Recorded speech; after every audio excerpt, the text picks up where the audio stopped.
സുവിശേഷം ദൈവശക്തി. ഇന്ന് ദിവസം 15.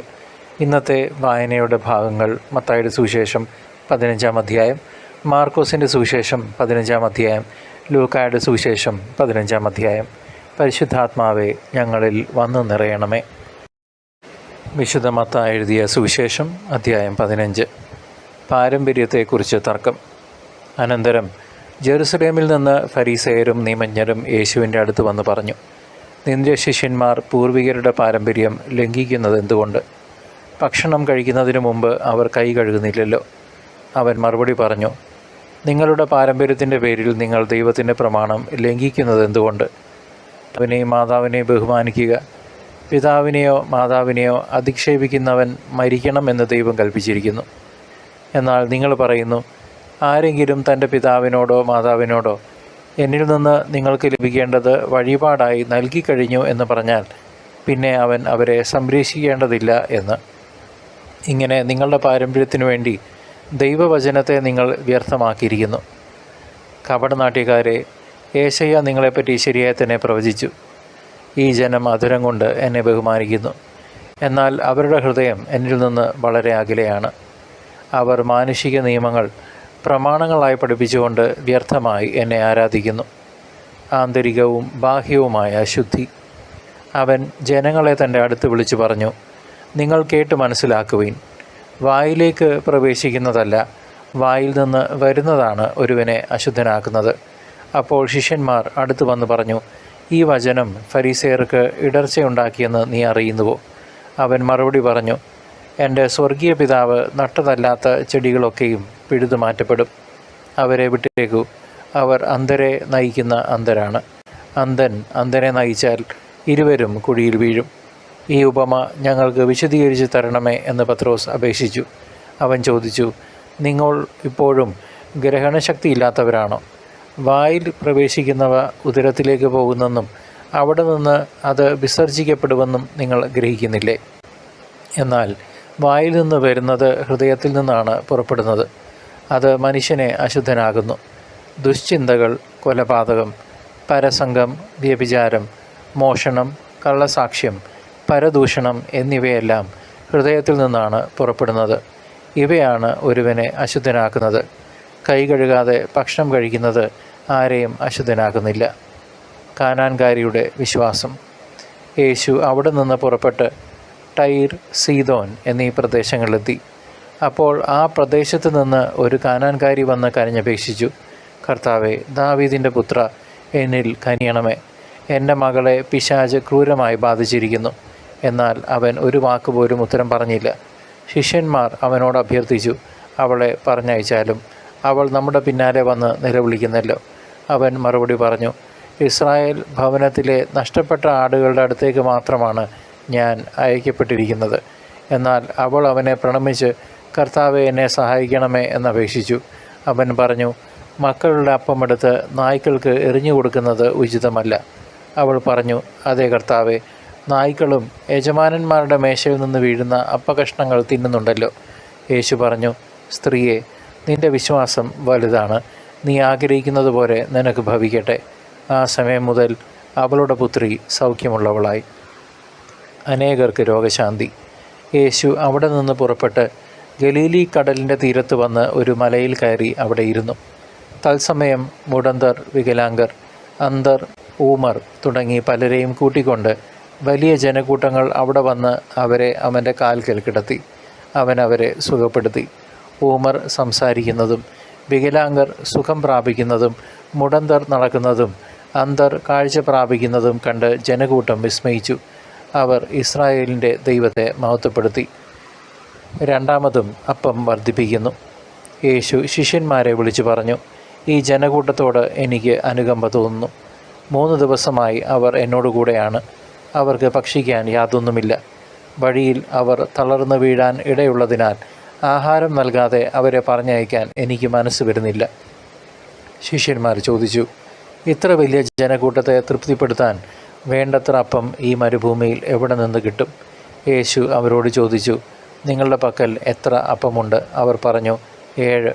കുറെ ചെറിയ മത്സ്യവും ഉണ്ട്. ജനക്കൂട്ടത്തോട് നിലത്തിരിക്കാൻ ആജ്ഞാപിച്ചിട്ട് അവൻ 7 അപ്പവും മത്സ്യവും എടുത്ത് കൃതജ്ഞതാ സ്തോത്രം ചെയ്ത് മുറിച്ച് ശിഷ്യന്മാരെ ഏൽപ്പിച്ചു. ശിഷ്യന്മാർ അത് ജനക്കൂട്ടങ്ങൾക്ക് വിളമ്പി. അവർ ഭക്ഷിച്ച് തൃപ്തരായി. ബാക്കി വന്ന കഷണങ്ങൾ 7 കുട്ട നിറയെ അവർ ശേഖരിച്ചു. ഭക്ഷിച്ചവർ സ്ത്രീകളും കുട്ടികളും ഒഴികെ 4000 പുരുഷന്മാരായിരുന്നു. ജനക്കൂട്ടത്തെ പറഞ്ഞയച്ചിട്ട് അവൻ വഞ്ചിയിൽ കയറി മഗദാൻ പ്രദേശത്തേക്ക് പോയി. വിശുദ്ധ മാർക്കോസ് എഴുതിയ സുവിശേഷം അധ്യായം 15. വിചാരണയും വിധിയും. അതിരാവിലെ തന്നെ പുരോഹിത പ്രമുഖന്മാർ ജനപ്രമാണികളോടും നിയമജ്ഞരോടും ന്യായാധിപ സംഘം മുഴുവനോടും ചേർന്ന് ആലോചന നടത്തി. അവർ യേശുവിനെ ബന്ധിച്ച് കൊണ്ടുപോയി പീലാത്തോസിനെ ഏൽപ്പിച്ചു. പീലാത്തോസ് അവനോട് ചോദിച്ചു, നീ യഹൂദരുടെ രാജാവാണോ?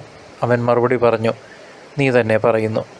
പുരോഹിത പ്രമുഖന്മാർ അവനിൽ പല കുറ്റങ്ങളും ആരോപിച്ചു. പീലാത്തോസ് വീണ്ടും ചോദിച്ചു, നിനക്ക് മറുപടിയൊന്നും പറയാനില്ലേ? നോക്കൂ, എത്ര കുറ്റങ്ങളാണ് അവർ നിന്റെ മേൽ ആരോപിക്കുന്നത്. എന്നാൽ യേശു മറുപടിയൊന്നും പറഞ്ഞില്ല. തന്മൂലം പീലാത്തോസ് വിസ്മയിച്ചു. ജനം ആവശ്യപ്പെടുന്ന ഒരു തടവുകാരനെ അവൻ തിരുനാളിൽ മോചിപ്പിക്കുക പതിവായിരുന്നു. വിപ്ലവത്തിനിടയിൽ കൊലപാതകം നടത്തിയ ബറാബാസ് എന്നൊരുവൻ വിപ്ലവകാരികളോടൊപ്പം തടങ്കലിൽ ഉണ്ടായിരുന്നു. ജനക്കൂട്ടം പീലാത്തോസിൻ്റെ അടുത്ത് ചെന്ന് പതിവുള്ള ആനുകൂല്യത്തിന് അപേക്ഷിച്ചു. അവർ പറഞ്ഞു, യഹൂദരുടെ രാജാവിനെ ഞാൻ മോചിപ്പിച്ചു തരണമെന്നാണോ നിങ്ങൾ ആഗ്രഹിക്കുന്നത്? എന്തെന്നാൽ അസൂയ നിമിത്തമാണ് പുരോഹിത പ്രമുഖന്മാർ അവനെ ഏൽപ്പിച്ചു തന്നതെന്ന് അവന് അറിയാമായിരുന്നു. എന്നാൽ ബറാബാസിനെയാണ് വിട്ടുതരേണ്ടതെന്ന് ആവശ്യപ്പെടാൻ പുരോഹിത പ്രമുഖന്മാർ ജനക്കൂട്ടത്തെ പ്രേരിപ്പിച്ചു. പീലാത്തോസ് വീണ്ടും അവരോട് ചോദിച്ചു, യഹൂദ രാജാവെന്ന് നിങ്ങൾ വിളിക്കുന്നവനെ ഞാൻ എന്തു ചെയ്യണം? അവർ വിളിച്ചു പറഞ്ഞു, അവനെ ക്രൂശിക്കുക. പീലാത്തോസ് ചോദിച്ചു, അവൻ എന്ത് തിന്മ പ്രവർത്തിച്ചു? അവർ കൂടുതൽ ഉച്ചത്തിൽ വിളിച്ചു പറഞ്ഞു, അവനെ ക്രൂശിക്കുക. അപ്പോൾ പീലാത്തോസ് ജനക്കൂട്ടത്തെ തൃപ്തിപ്പെടുത്താൻ തീരുമാനിച്ചുകൊണ്ട് ബറാബാസിനെ അവർക്ക് വിട്ടുകൊടുക്കുകയും യേശുവിനെ ചമ്മട്ടി കൊണ്ടടുപ്പിച്ചതിന് ശേഷം ക്രൂശിക്കാൻ ഏൽപ്പിച്ചു കൊടുക്കുകയും ചെയ്തു. പടയാളികളുടെ പരിഹാസം. അനന്തരം പടയാളികൾ യേശുവിനെ കൊട്ടാരത്തിനുള്ളിൽ പ്രത്തോറിയത്തിലേക്ക് കൊണ്ടുപോയി. അവർ സൈന്യവിഭാഗത്തെ മുഴുവൻ അണിനിരത്തി. അവർ അവനെ ചുമപ്പ് വസ്ത്രം ധരിപ്പിക്കുകയും ഒരു മുൾക്കിരീടം മെടഞ്ഞ് അണിയിക്കുകയും ചെയ്തു. യഹൂദരുടെ രാജാവെ സ്വസ്തി എന്ന് അവർ അവനെ അഭിവാദനം ചെയ്യാൻ തുടങ്ങി. പിന്നീട് ഞാങ്ങണ കൊണ്ട് അവൻ്റെ ശിരസിൽ അടിക്കുകയും അവൻ്റെ മേൽ തുപ്പുകയും മുട്ടുകുത്തി അവനെ പ്രണമിക്കുകയും ചെയ്തു. അവനെ പരിഹസിച്ച ശേഷം ചുമപ്പ് വസ്ത്രം അഴിച്ചുമാറ്റി അവൻ്റെ വസ്ത്രം വീണ്ടും ധരിപ്പിച്ചു. പിന്നീട് അവർ അവനെ കുരിശിൽ തറയ്ക്കാൻ കൊണ്ടുപോയി. കുരിശിൽ തറയ്ക്കുന്നു. അലക്സാണ്ടറിൻ്റെയും റൂഫസിൻ്റെയും പിതാവായ കിറേനക്കാരൻ ഷിമിയോൻ നാട്ടിന് പുറത്തുനിന്ന് വന്ന് അതിലെ കടന്നു പോവുകയായിരുന്നു. യേശുവിൻ്റെ കുരിശ് ചുമക്കാൻ അവർ അവനെ നിർബന്ധിച്ചു. തലയോടിടം എന്നർത്ഥമുള്ള ഗോൽഗോദായിൽ അവർ അവനെ കൊണ്ടുവന്നു. മീറ കലർത്തിയ വീഞ്ഞ് അവർ അവന് കൊടുത്തു. അവൻ അത് കുടിച്ചില്ല. പിന്നീട് അവർ അവനെ കുരിശിൽ തറച്ചു. അതിനുശേഷം അവർ അവൻ്റെ വസ്ത്രങ്ങൾ ഭാഗിച്ച് ഓരോരുത്തരും എടുക്കേണ്ട വീതത്തിന് കുറിയിട്ടു. അവർ അവനെ കുരിശിൽ തറച്ചപ്പോൾ 3-ാം മണിക്കൂറായിരുന്നു. യഹൂദരുടെ രാജാവ് എന്ന് അവൻ്റെ പേരിൽ ഒരു കുറ്റപത്രവും എഴുതി വച്ചിരുന്നു. അവനോടുകൂടെ 2 കവർച്ചക്കാരെയും അവർ കുരിശിൽ തറച്ചു. ഒരുവനെ അവൻ്റെ വലതുവശത്തും അപരനെ ഇടതുവശത്തും. അതിലെ കടന്നുപോയവർ തല കുലുക്കിക്കൊണ്ട് അവനെ ദുഷിച്ചു പറഞ്ഞു, ദേവാലയം നശിപ്പിച്ച് 3 ദിവസം കൊണ്ട് വീണ്ടും പണിയുന്നവനെ, നിന്നെ തന്നെ രക്ഷിക്കുക, കുരിശിൽ നിന്ന് ഇറങ്ങി വരിക.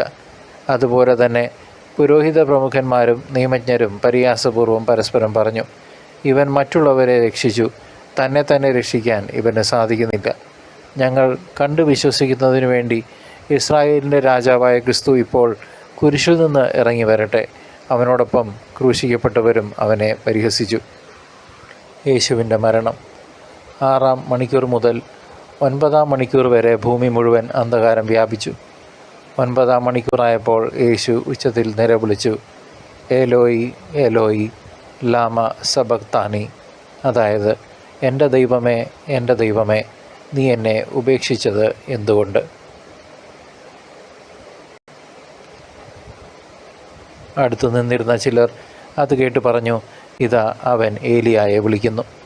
ഒരുവൻ ഓടി വന്ന് നീർപ്പഞ്ഞി വിനാഗിരിയിൽ മുക്കി ഒരു ഞാങ്ങണമേൽ ചുറ്റി അവന് കുടിക്കാൻ കൊടുത്തുകൊണ്ട് പറഞ്ഞു, ആകട്ടെ, അവനെ താഴെ ഇറക്കാൻ ഏലിയ വരുമോ എന്ന് നമുക്ക് കാണാം. യേശു ഉച്ചത്തിൽ നിലവിളിച്ച് ജീവൻ വെടിഞ്ഞു. അപ്പോൾ ദേവാലയത്തിലെ തിരശ്ശീല മുകളിൽ നിന്ന് താഴെ വരെ രണ്ടായി കീറി. അവന് അഭിമുഖമായി നിന്നിരുന്ന ശതാധിപൻ അവൻ ഇപ്രകാരം മരിച്ചത് കണ്ടു പറഞ്ഞു, സത്യമായും ഈ മനുഷ്യൻ ദൈവപുത്രനായിരുന്നു. ഇതെല്ലാം കണ്ടുകൊണ്ട് ദൂരെ കുറേ സ്ത്രീകളും നിന്നിരുന്നു. മഗ്ദലേന മറിയവും യോസയുടെയും ചെറിയ യാക്കോബിൻ്റെയും അമ്മയായ മറിയവും സലോമിയും ആ കൂട്ടത്തിൽ ഉണ്ടായിരുന്നു. യേശു ഗലീലയിലായിരുന്നപ്പോൾ അവനെ അനുഗമിക്കുകയും ശുശ്രൂഷിക്കുകയും ചെയ്തവരാണിവർ. കൂടാതെ അവനോടുകൂടെ ജെറുസലേമിലേക്ക് വന്ന മറ്റനവധി സ്ത്രീകളും അവിടെ ഉണ്ടായിരുന്നു. യേശുവിനെ സംസ്കരിക്കുന്നു. അന്ന് സാബത്തിന് തൊട്ടു മുമ്പുള്ള ഒരു ദിവസമായിരുന്നു. അതിനാൽ വൈകുന്നേരമായപ്പോൾ അരിമത്തേയക്കാരനായ ജോസഫ് ധൈര്യപൂർവ്വം പീലാത്തോസിനെ സമീപിച്ചു. അവൻ ആലോചനാ സംഘത്തിലെ ബഹുമാന്യനായ ഒരംഗവും ദൈവരാജ്യം പ്രതീക്ഷിച്ചിരുന്നവനുമായിരുന്നു. അവൻ പീലാത്തോസിൻ്റെ അടുത്തെത്തി യേശുവിൻ്റെ ശരീരം ചോദിച്ചു. അവൻ മരിച്ചു കഴിഞ്ഞുവോ എന്ന് പീലാത്തോസ് വിസ്മയിച്ചു. അവൻ ശതാധിപനെ വിളിച്ച് അവൻ ഇതിനകം മരിച്ചു കഴിഞ്ഞോ എന്ന് അന്വേഷിച്ചു. ശതാധിപനിൽ നിന്ന് വിവരമറിഞ്ഞതിനു ശേഷം അവൻ മൃതദേഹം ജോസഫിന് വിട്ടുകൊടുത്തു. ജോസഫ് ഒരു തുണി വാങ്ങി അവനെ താഴെ ഇറക്കി. അതിൽ പൊതിഞ്ഞ് പാറയിൽ വെട്ടിയൊരുക്കിയ കല്ലറയിൽ അവനെ സംസ്കരിക്കുകയും കല്ലറയുടെ വാതിൽക്കൽ ഒരു കല്ല് ഉരുട്ടി വയ്ക്കുകയും ചെയ്തു. അവനെ സംസ്കരിച്ച സ്ഥലം മഗ്ദലേന മറിയവും യോസയുടെ അമ്മയായ മറിയവും കണ്ടു. വിശുദ്ധ ലൂക്കായുടെ സുവിശേഷം 15-ാം അധ്യായം. കാണാതായ ആടിൻ്റെ ഉപമ. ചുങ്കക്കാരും പാപികളുമെല്ലാം അവൻ്റെ വാക്കുകൾ കേൾക്കാൻ അടുത്ത് വന്നുകൊണ്ടിരുന്നു. ഫരിസേയരും നിയമജ്ഞരും പിറുപിറുത്തു. ഇവൻ പാപികളെ സ്വീകരിക്കുകയും അവരോടുകൂടെ ഭക്ഷണം കഴിക്കുകയും ചെയ്യുന്നു. അവൻ അവരോട് ഈ ഉപമ പറഞ്ഞു. നിങ്ങളിൽ ആരാണ് തനിക്ക് 100 ആടുകൾ ഉണ്ടായിരിക്കെ അവയിൽ ഒന്ന് നഷ്ടപ്പെട്ടാൽ 99നെയും മരുഭൂമിയിൽ വിട്ടിട്ട് നഷ്ടപ്പെട്ടതിനെ കണ്ടുകിട്ടുവോളം തേടിപ്പോകാത്തത്? കണ്ടുകിട്ടുമ്പോൾ സന്തോഷിച്ച് അതിനെ തോളിലേറ്റുന്നു. വീട്ടിലെത്തുമ്പോൾ അവൻ കൂട്ടുകാരെയും അയൽവാസികളെയും വിളിച്ചുകൂട്ടി പറയും, നിങ്ങൾ എന്നോടുകൂടെ സന്തോഷിക്കുവിൻ, എൻ്റെ നഷ്ടപ്പെട്ട ആടിനെ കണ്ടുകിട്ടിയിരിക്കുന്നു. അതുപോലെ തന്നെ അനുതാപം ആവശ്യമില്ലാത്ത 99 നീതിമാന്മാരെക്കുറിച്ച് എന്നതിനേക്കാൾ അനുതപിക്കുന്ന ഒരു പാപിയെക്കുറിച്ച് സ്വർഗത്തിൽ കൂടുതൽ സന്തോഷമുണ്ടാകും എന്ന് ഞാൻ നിങ്ങളോട് പറയുന്നു. കാണാതായ നാണയത്തിൻ്റെ ഉപമ. ഏതു സ്ത്രീയാണ് തനിക്ക് നാണയമുണ്ടായിരിക്കെ അതിൽ ഒന്ന് നഷ്ടപ്പെട്ടാൽ വിളക്ക് കൊളുത്തി വീടടിച്ചു വാരി അത് കണ്ടുകിട്ടുവോളം ഉത്സാഹത്തോടെ അന്വേഷിക്കാത്തത്? കണ്ടുകിട്ടുമ്പോൾ അവൾ കൂട്ടുകാരെയും അയൽവാസികളെയും വിളിച്ചുകൂട്ടി പറയും, എന്നോടുകൂടെ സന്തോഷിക്കുവിൻ, എൻ്റെ നഷ്ടപ്പെട്ട നാണയം വീണ്ടും കിട്ടിയിരിക്കുന്നു. അതുപോലെ തന്നെ അനുതപിക്കുന്ന ഒരു പാപിയെക്കുറിച്ച് ദൈവത്തിൻ്റെ ദൂതന്മാരുടെ മുമ്പിൽ സന്തോഷമുണ്ടാകുമെന്ന് ഞാൻ നിങ്ങളോട് പറയുന്നു. ധൂർത്തപുത്രൻ്റെ ഉപമ.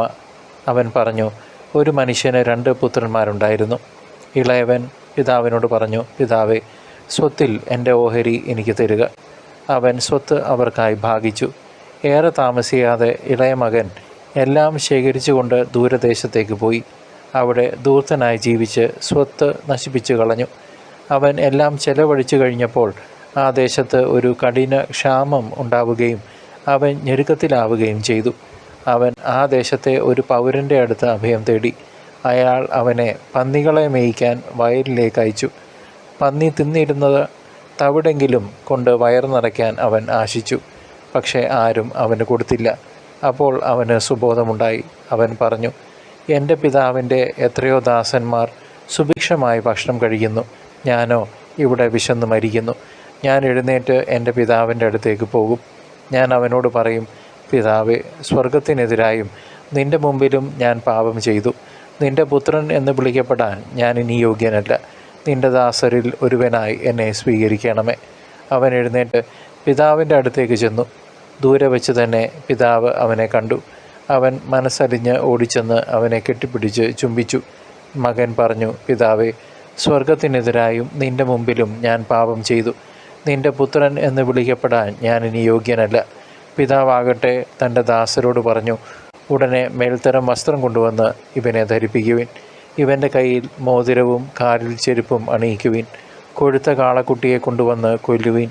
നമുക്ക് ഭക്ഷിച്ച് ആഹ്ലാദിക്കാം. എൻ്റെ ഈ മകൻ മൃതനായിരുന്നു, അവൻ ഇതാ വീണ്ടും ജീവിക്കുന്നു. അവൻ നഷ്ടപ്പെട്ടിരിക്കുന്നു, ഇപ്പോൾ വീണ്ടു കിട്ടിയിരിക്കുന്നു. അവർ ആഹ്ലാദിക്കാൻ തുടങ്ങി. അവൻ്റെ മൂത്ത മകൻ വയലിലായിരുന്നു. അവൻ തിരിച്ചു വരുമ്പോൾ വീടിനടുത്ത് വെച്ച് സംഗീതത്തിൻ്റെയും നൃത്തത്തിൻ്റെയും ശബ്ദം കേട്ടു. അവൻ ഒരു വേലക്കാരനെ വിളിച്ച് കാര്യം തിരക്കി. വേലക്കാരൻ പറഞ്ഞു, നിന്റെ സഹോദരൻ തിരിച്ചു വന്നിരിക്കുന്നു.